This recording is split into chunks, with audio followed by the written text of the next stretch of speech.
Anne-Elisabeth Moutet is a French journalist and commentator, and it's great to have you back on the programme. Look, Beirut told Parliament that they have the power to overthrow the government, not erase reality. Why are the budget cuts so controversial that we're about to see the fall of another French Prime Minister?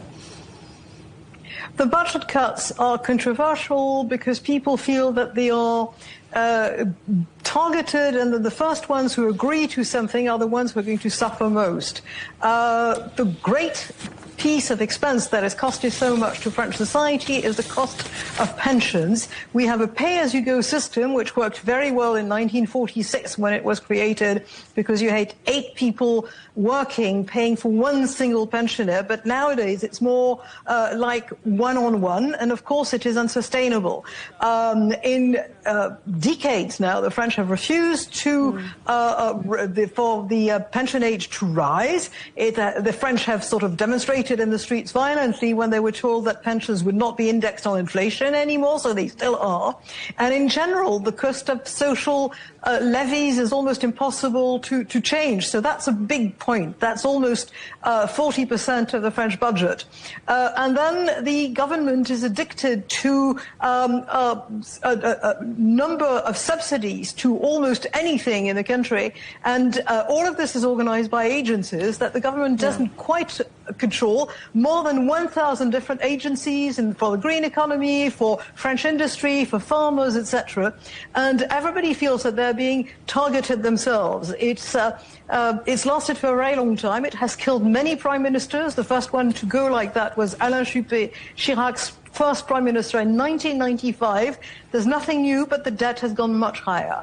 The debt is particularly high, and it seems that France is struggling to bring spending down, while other countries, post-pandemic, have kind of got things back on an even keel. Beirut says that France is in a life-threatening condition. Is there a fix? The fix exists, but it would be taking the kind of recipes that usually you get the International Monetary Fund visiting your country and telling you, look, you can't go on like this. It happened to South Korea in 1997-98 after the won crisis. It happened to Greece after the financial crisis of 2008. It usually gives good results, but there's a great deal of suffering in the meantime. And the French say, we're not interested, we don't want to suffer, you're lying to us, and the rich can pay. And France is the country in the Western world that has the highest taxes on individuals already, and companies. So, looking back, many people are saying, look, Macron should never have called that snap election in the first place. But what's really interesting here is what happens next, isn't it?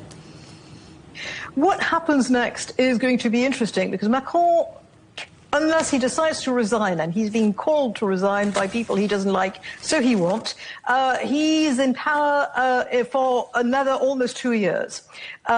He will probably appoint a prime minister, because if he were calling an election, every single poll is showing that the result would be more or less the same, with probably fewer votes on the left, on the hard left, but more votes on the moderate left, and more votes for the National Rally, even without Marine Le Pen at its head.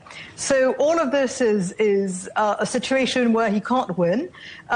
We know that when he appointed François Bayrou, he didn't want to appoint François Bayrou 9 months ago. He wanted to appoint the current and past defense minister, whose name sort of suddenly escapes me, but who is a good, it's just snapped my memory and I've been repeating it all day, who is respected, who is a serious person, who has done his job in the situation in which the army was not very happy about Emmanuel Macron, because 3 weeks after he had won his bet and became president of France, he fired publicly the Joint Chief of Staff. So that's a possibility. Or he can go and find somebody else in the opposition and try and say, well, you know, this is a mess. You say it has to be solved in another way. Find a solution. But that would be pretty fruitless. So he's a bit stuck on this one.